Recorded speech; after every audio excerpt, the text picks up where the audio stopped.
The orbital fleet hung over Earth like a silent omen, its vast metallic hulls blotting out sections of the night sky. Cities below lay bathed in uneasy twilight, the hum of alien engines reverberating through the atmosphere. They had come not with the blaring horns of conquest, but with a quiet, assured arrogance of inevitability.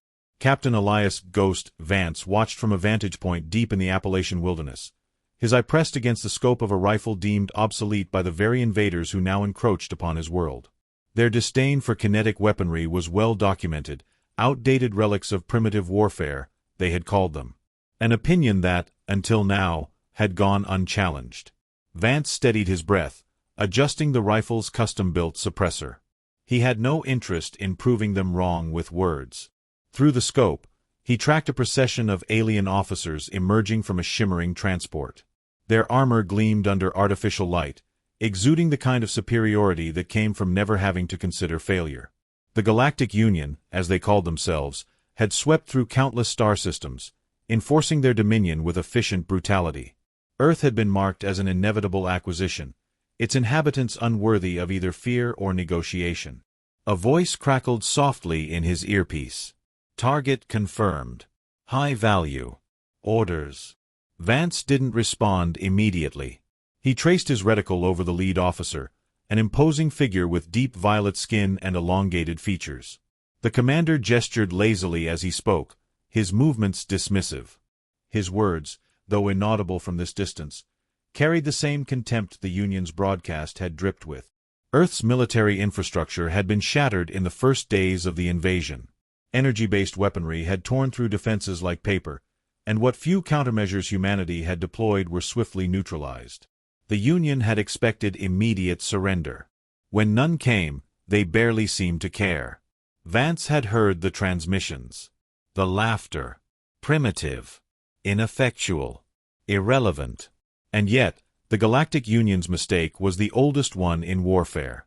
They had equated technological superiority with invulnerability. But war was never won by weapons alone. It was won in the spaces between heartbeats. Vance exhaled.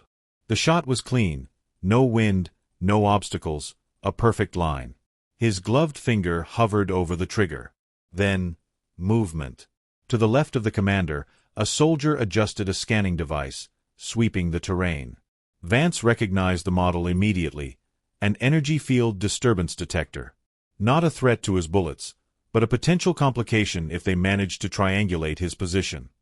He murmured into the comm, "Hold fire." "They're adapting." A pause, then a response. "How bad?" "Not bad enough." Vance shifted slightly, angling his barrel to account for the adjustment. He needed to be sure. Not just of the shot, but of what it would set in motion. A single kill was nothing. A message, however, was everything. The Union thought Earth's resistance was nothing more than desperation, that its remaining fighters were scattered and leaderless. Vance had every intention of correcting them. His rifle barely made a sound. A whisper of air, a flicker of light through the scope, and then, impact. The alien commander's head snapped back, a fine mist of deep blue trailing through the air. His body crumpled to the ground before his retinue even registered what had happened. Panic spread through their ranks like wildfire. Soldiers barked orders, weapons raised, eyes scanning frantically. The energy field detector waved over the terrain, searching for the impossible. How had a primitive slug bypassed their shields? Where had the attack come from? Vance remained motionless, his body one with the undergrowth, heart rate steady. He had spent years refining the art of patience, of stillness. The Union had assumed him obsolete. They had never met a ghost. The comm buzzed again. "Clean kill. You just made history." Vance allowed himself the smallest smirk. History doesn't win wars. Fear does. And tonight, the Galactic Union had learned to be afraid. The body hit the ground with a dull thud, its lifeless form slumping into the dust. For a moment, silence clung to the air like a held breath. Then, chaos. Shouts erupted from the alien ranks, overlapping in a discordant mess of orders and panic. Some soldiers dropped into defensive stances, weapons primed, scanning the treetops and ridgelines for a threat they couldn't see. Others moved toward the fallen commander, disbelief evident even from a distance. Their shields were supposed to be impenetrable, their dominion uncontested. And yet, here he was, sprawled on the ground with a bullet hole through his skull. Vance watched through his scope, unmoving, expression unreadable. He had seen this kind of fear before. Raw, unfiltered, the kind that settled deep in the bones and refused to leave. It was the realization that control was an illusion. The Union had never faced an enemy they couldn't predict. Their entire doctrine was built around overwhelming firepower, superior numbers, and energy-based technology that could shut down primitive resistance before it could begin. But this wasn't resistance. This was something else. Something patient. Something lethal. Vance adjusted his aim, tracking a junior officer barking frantic orders. He exhaled. Fired. Another body collapsed. The confusion deepened, the formation breaking apart. They had no reference for this kind of warfare. No radiant beams of light to track, no heat signatures from plasma discharges. Just a soundless execution from an enemy they had mocked hours ago. A voice whispered in Vance's earpiece. "You seeing this?" Corporal De Santos, positioned on a nearby ridge, had a clear view of the unraveling command structure. He wasn't a sniper, but he had the instincts of one, sharp, methodical, patient. Vance had chosen his team carefully. Only those who understood the battlefield not as a place of destruction, but as a game of shadows and control. "Confirmed," Vance murmured. "They're breaking." "They don't even know what they're looking for," De Santos said, the quiet amusement in his voice barely contained. "They will soon." Vance shifted position, inching backward through the brush without a sound. The advantage wouldn't last forever. The first kill had been a shock. The second, a statement. But the third would force them to evolve. He had no intention of letting them. Below, the Union forces adjusted. The remaining officers switched tactics, switching their helmets to infrared and deploying scanning drones. Thick, insectal machines the size of small dogs. The bodies were gone. The Union soldiers had retrieved their dead under the cover of night, dragging them back to their fortified command post, their movements sharp with unease. No words had been broadcasted across the comm channels, no demands for surrender. Only silence. The kind that stretched long and heavy, a weight pressing against the nerves of every soldier who had once thought themselves untouchable. Vance lay motionless beneath the twisted remains of a fallen tree, his rifle cradled against his chest, eyes flickering over the shifting patrol routes below. The Union had adapted. They moved in tighter formations now, overlapping their scanning drones, sweeping methodically across the ridgeline. They had deployed sound wave disruptors, pulsing in slow intervals, meant to pick up the subtle vibrations of movement. It was a response born of desperation, but desperation had a way of making an enemy dangerous. A whisper crackled in his earpiece. "They're on edge." De Santos, positioned half a mile west, had a clean line of sight to the command post where the surviving officers had barricaded themselves. He had spent the last 3 hours tracking their shifts in behavior. Shorter patrol routes, faster rotations, helmets constantly tilting upward.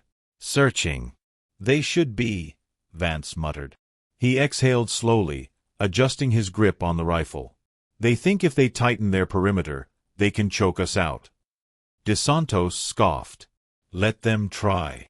The night was thick with tension, the kind that made the air feel electric. Vance felt it thrumming beneath his skin, the deep, familiar rhythm of a hunt that hadn't yet reached its peak. The Union had stopped underestimating them, but fear alone wasn't enough. They needed something worse. They needed doubt. A flicker of movement near the command post. An officer, clad in distinctive black plating, stepped into the open. Tall, poised, deliberate. This was someone different. Someone important. He didn't move with the skittish paranoia of the others. His gait was controlled, his posture rigid. A leader who refused to show fear. Vance tracked him through the scope, adjusting for the thin veil of mist rolling through the valley. His finger rested against the trigger, but he didn't fire. Not yet. This one wasn't like the others. Killing him wouldn't send the same message. Instead, he activated his comm. "Hold your position. Let's see what he does." DeSantos hesitated. Not taking the shot? Not yet. The officer raised a small device to his mouth, his voice carrying through unseen amplifiers.